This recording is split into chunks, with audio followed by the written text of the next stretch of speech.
This game requires more skills than anything else I've played. I've been playing for over 8 years now, and I don't think I'll ever master it completely, but I want to share some things I've learned along the way. Perhaps most important is don't forget to have fun, and spend a lot of time on things like the mini-games. They may not seem like a big deal, but they can bring surprising moments of joy, and they also happen to be one of the best ways to keep your relationship level higher. And don't worry, the difficulty will ramp up, but more on that later. If you're a completionist, be warned that it's impossible to do it all. Try to get health upgrades whenever you can, no matter how small they might be, because they add up, often making the difference between success or failure.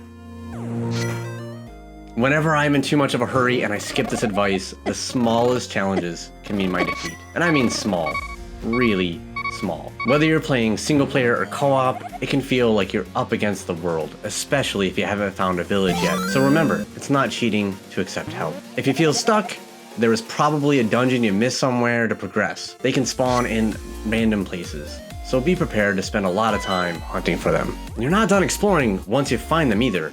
Dungeons can be filled with many rooms, traps, and monsters that we have to navigate. And remember, the dungeons are different for everyone. While it helps to see challenges other people have overcome, their maps won't give much guidance thanks to the game's randomizer. There are so many skills to master in this game, so be prepared to make a lot of mistakes. You can always try again, but don't beat yourself up if you don't learn from them at first.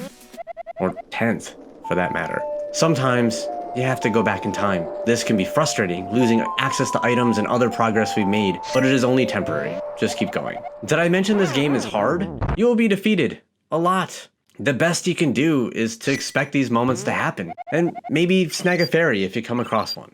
Be warned that if you are defeated or have to temporarily give up on a dungeon, it may completely change when you return to it, meaning you have to start the process all over again. Try to treat it like a new dungeon, only now you've had more practice.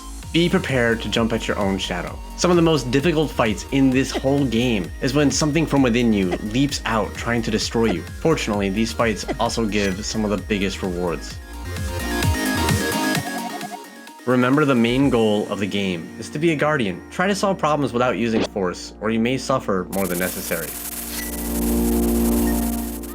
Remember how I mentioned your skills would be tested by the minigames? At various points, multiple minigames will be thrown at you all at the same time. This can be incredibly stressful and push you to your limit. I'm not sure if this is a glitch, but it never fails. You will find all sorts of things in the wrong places in these situations. And be careful, because sometimes that includes traps. Not only do these add even more mayhem to the mix, but they really hurt. It can be a lot to keep track of everything being thrown at you during these minigame extravaganzas. Still, try your best to give full attention to your child character during these. The relationship level will skyrocket if you manage to do this. And as a bonus, sometimes they will surprise you by providing crucial help. If you end up feeling overwhelmed, remember, even things that must be done can often wait. So don't be afraid to take a break and come back to them another day. This game can be a lot of fun and extremely rewarding as we get to play the role of a guardian and feel like we're protecting someone and making a difference for our child in the game.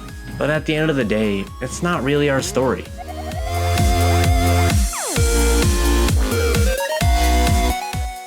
Those are the 20 things I wish I knew going into this game. What was your favorite? What did we miss? Let us know in the comments. And if you like this video, please let us know by attacking that like button and subscribing to see which game we cover next.